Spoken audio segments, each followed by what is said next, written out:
There was a lot of talk, wasn't there, in the 2024 election and the postmortem of it, of, oh man, I think the Republicans have taken Gen Z, particularly the men. We all thought, they're young people, they're gonna be all Libby, they're gonna go for the Democrats. Not so much, except to that I say, not so much apparently, because a year later, he's having a lot of problems, and Republicans are having a lot of problems with exactly those voters. We've previously broken down, and you can go watch the videos of, they had said Latino voters are now Republicans or whatever. That turned out not to be the case. Black voters, especially black men, are Trump voters. His approval rating is the actual toilet. Let's finish that series now with Gen Z. His approval rating in 18 to 29-year-olds is at 32%. 32%. Young men prefer Democratic control of Congress by a 12% margin. That's supposed to be his thing. That's like the Roganites and all that. No, they actually want Democrats in charge. Research shows that majorities of Gen Z men opposed pieces of the Trump agenda, such as the ongoing ICE crackdowns. So all of the racist, identity politics stuff, it's not winning them over. Eliminating vaccine requirements, so the weird MAGA stuff isn't winning them over. Unilaterally firing federal workers, vague calls for efficiency or whatever. And younger Gen Z members were even more opposed. So look, I love a challenge to conventional wisdom, but the challenge that came after the 2024 election appears to have been a little bit premature, perhaps. Apparently, young voters overwhelmingly disapprove of the president's job performance, according to the Yale Youth Poll. And when you widen out of Gen Z and you include millennials as well, it's even more stark, with nearly 60% of the combined group disapproving of how Trump is doing in office. And so that's Trump. Okay, not good for the base. Like, he was supposed to be, the one that wins them over. But okay, he can't run again anyway. What about looking forward? Maybe they're like done with Trump, but they have actually switched over to the conservatives. Maybe not their influencers at least. And that was the people that won them over in 2024, we keep being told. Nick Fuentes, apparently not a big fan of JD Vance, even though JD Vance has been super careful not to insult or critique an outright Nazi taking over his party. So here he's talking about JD Vance. He says he's a fat subhuman. Newsom mogs him to death. I would vote for him 100 times over just because he's handsome. No, not like that. You have to vote for the Republican. And so this is awesome and funny on a couple different levels. So JD Vance is trying to allow Nazis to take over the party, and he doesn't want to shake the boat or anything. Doesn't matter. The Nazis are ready to throw him overboard.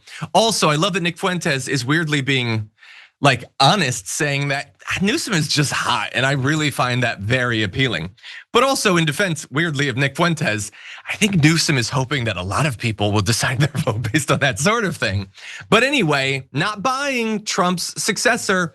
There's another streamer who I've totally heard of before, Clavicular, a 20-year-old streamer who was recently banned from the platform Kick after appearing to run over a person during a live stream on Christmas Eve while driving a Tesla Cybertruck, which I know that sounds bad.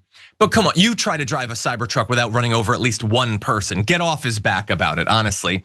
He said during an interview with Michael Knowles that he believes Newsom would defeat Vance in a hypothetical matchup as well. So even if it was just about Trump, they don't feel that MAGA is gonna be in good hands afterward, and they want the Democrats in control of Congress, Sharon. It's not looking good for MAGA, what do you think?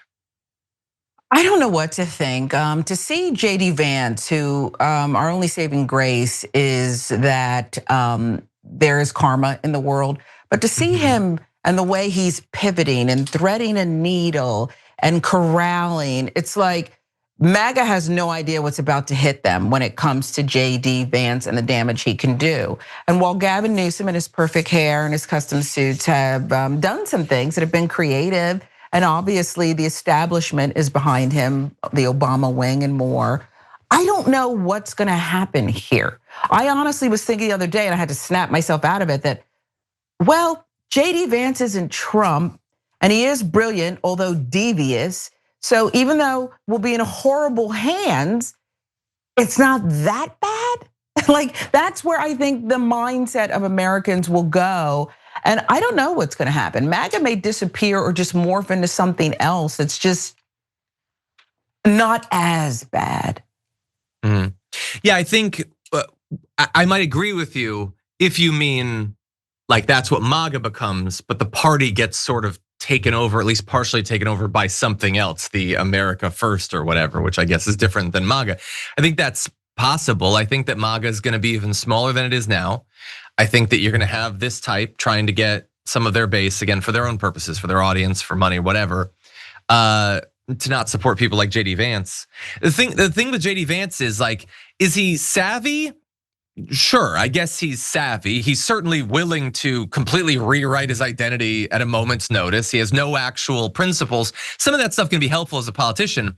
But the issue with him as like the next Trump or whatever is there's no reason yet to believe that he is going to be the second person in American history where effectively they can do whatever they want and there's no consequences for it. So far, that's still just Trump. Scandals might hit JD Vance 10 times as hard as they hit Donald Trump. Also, JD Vance, is he gonna be able to get Republicans in Congress and around the country to do whatever he wants just by tweeting about them?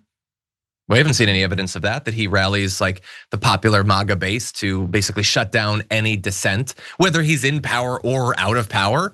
And the ability to, at least previously, not anymore, but just sell horrific policies with like an insane speech about electrocuting shark or whatever. JD Vance has never established his ability to do that. I think we're all just assuming that he's going to do well in place of Donald Trump. And also, Donald Trump doesn't get attacked by other Republicans nearly as much because of that fear. JD Vance is not gonna have that plot armor around him. Republicans are gonna be tearing him to shreds for everything that he says and does. And so a lot of this, I think, is trouble ahead for JD Vance. And if he thinks he's gonna ride the white supremacy, the white nationalism or whatever, his family is always gonna be a massive issue for him. Nick Fuentes is being very clear about that. They do not accept his family because they don't think that these are people. That's kind of a problem when you're trying to be the next like racist fascist leader of America. So just something to think about, JD Vance. Anyway, maybe he'll reinvent himself for 2028 and run as a Democrat. He's had wilder turns, I suppose. Can I just say one thing, John? Just before we move on. Erica Kirk is his solution. She's his first lady. And I'm not suggesting he's gonna dump Usha, but I think he will take the Turning Point USA and the stereotypical beauty queen with her blonde hair and her hugs rubbing the back of your head. And I think he thinks that that'll be, you can make that face, but this is what's going on. He's effectively probably told her, you are going to be the de facto first lady of the world, first lady of the United States. And I think that that'll be an attractive piece of eye candy for some people. And I don't just mean, she looks good or something, whatever floats your boat. I just mean that I think where's Usha? It's really, I just have a question, is my last, where's Usha? And if you don't know where she is today, just consider what I'm saying. We can't get fully into it there, but I also wonder about that. Like Erica Kirk's like, I'm Charlie now, but is she? Like, she's going on a lot of podcasts and everything, understandably so. Kyle Rittenhouse was on a ton of podcasts for like 3 or 4 months there. But if you can't actually generate the interest yourself, can you maintain that? Like, is there any reason to believe that, what is she gonna be doing campus tours next year? Now, I think the fall off from Charlie to her it has a level of insulation that the fall off from Trump to JD Vance doesn't have, which is that Turning Point USA was always buttressed by endless money. Like those tours don't finance themselves. Billionaires want it to be successful. So even if Erica Kirk is sort of boring and isn't really drawing young people, there will be endless money for pyrotechnics and all of that stuff. But does that make you go viral? And there's gonna be so much competition now to fill his shoes. Every trollish Republican is rushing to college campuses to just try to like get one over on a freshman or whatever. So there's gonna be so much competition for that. And also, she's already declared that JD Vance is the nominee. She's basically told all the Turning Point, all of it. Yeah, no, we're done. We chose that. Do you think they're all gonna like that, being told 3 years out who their candidate is, when the party doesn't seem super? Now look, right now he still wins the straw polls or whatever, but nobody's been running against him or against Trump. And as we're gonna get into, there's a lot of people are starting to see that the ship is sinking, and they're gonna start taking shots. So we'll see. I just don't think it's gonna be as smooth necessarily as Erica and JD Vance. Great couple, by the way. I just don't think it's necessarily gonna go politically as smoothly as they might think.